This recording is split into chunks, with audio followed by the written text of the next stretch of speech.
前回の続き。あれから4日経ち、拠点を壁で覆い始めました。火炎放射器の準備も始めてます。液体燃料はまだクラフトできないので物色の運頼みですが、獲得したら全部火炎放射器に回していきます。外で戦おうかと思いましたが、思いのほか大型が多く焦って逃げます。爆発型の昆虫が厄介です。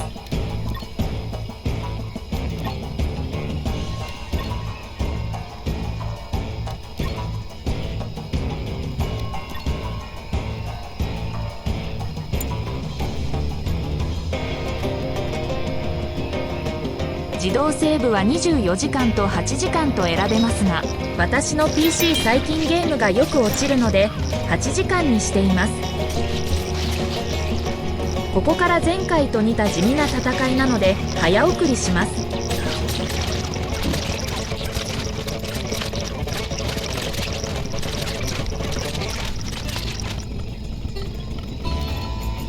薄茶色の爆発型が見えるだけでも6体います。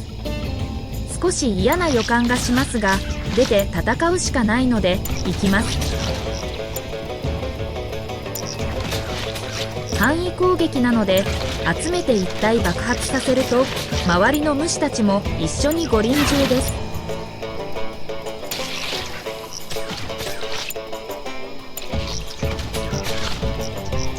かなり体力が減ってます。半分まで行くと全員完治までに回復しきれずダメかもしれません。まだあと1体爆発型がいます。ちょっと体力ギリギリです。なんとか乗り切れそうです。包帯の生産始まってるので多分大丈夫だと思います。前回の襲撃後ポーレットが治療後になったので、ここから先は全員自分を治療し、全体的に治療スキル上げておきます。2日後、すぐに次の襲撃です。火炎放射器が完成したので、この中で戦います。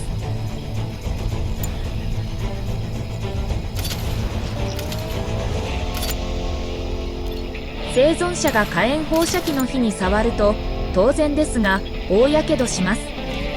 乱戦になるとうまく敵に攻撃を合わせることができず失敗することが多いので気をつけましょう。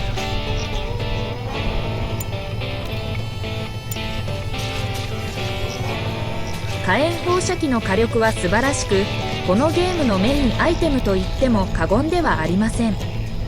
なので液体燃料の在庫が重要になります。前半は常に200は持てるように穀物を1000はストックしたいです。穀物は屋根の下なら1年2年は腐りません。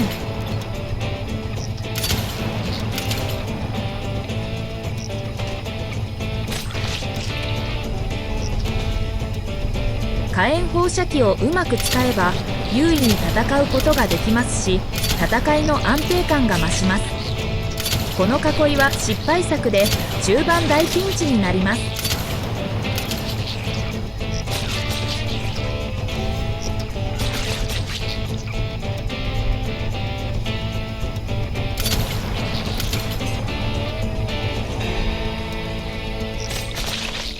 次の襲撃は3日後ですが、この後火炎放射器がいかに素晴らしいか参考までにご覧ください。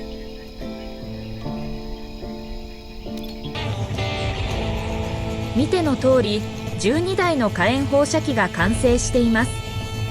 襲撃数もどんどん増えています。まだサソリ型の序盤で一番厄介な敵は攻めてきません。この虫だけなら火炎放射器だけで十分です。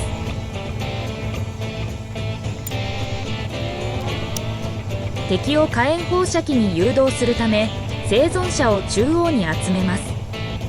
寝ていても研究しても良いので壁際に行かないようにすることが大切です。それでは少し早送りで見ていきましょう。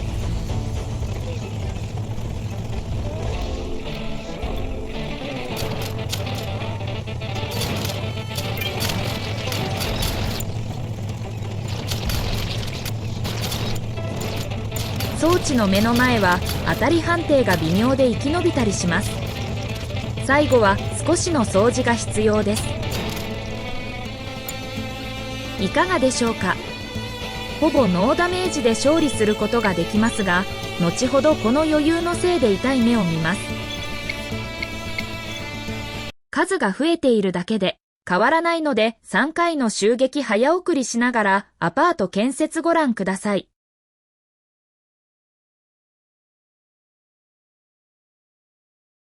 干し草がたくさんあるので、レンガ研究してレンガ作りにしようか迷いましたが、木材にしました。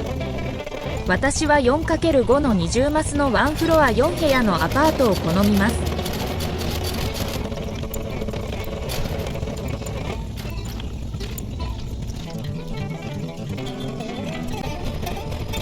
人数が増えたら2階3階と足していきますが、このゲーム9人以上になることはあまりないそうで、3階建てになったことはありません。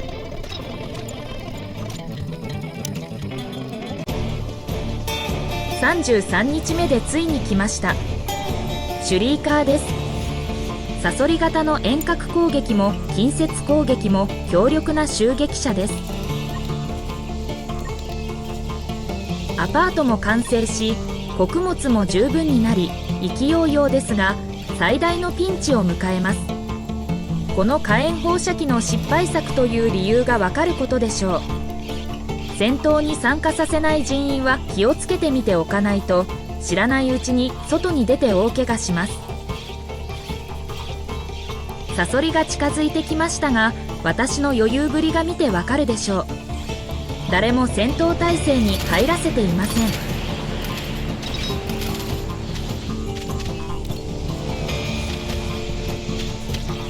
わかりますでしょうか。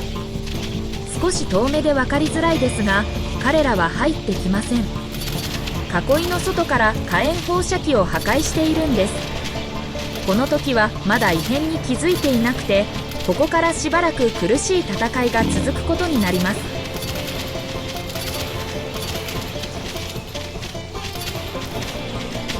やばいことに気づきますが、武器もないのでできることがありません。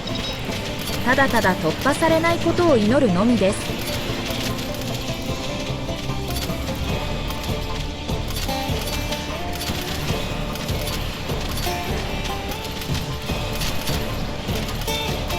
ようやく半分倒しましたが、せっかく作成した火炎放射器を次々となぎ倒していきます。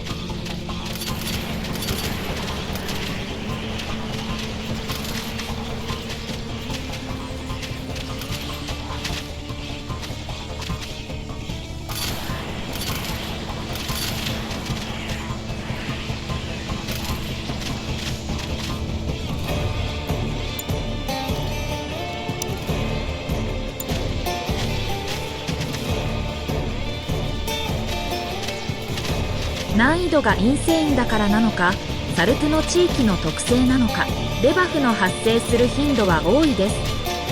毒の灰と植物病や太陽フレアと厳しい熱波など2個同時に発動したりします。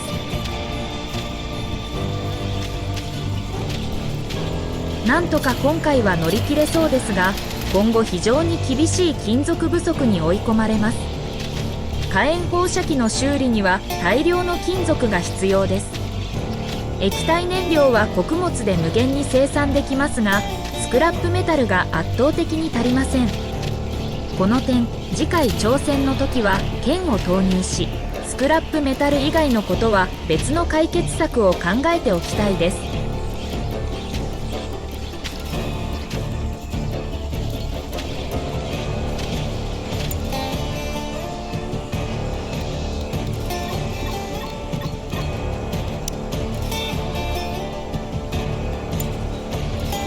最後は全員で突撃しますが、運が悪いとサソリに反応した火炎放射器に全員焼かれますので、慎重に行きましょう。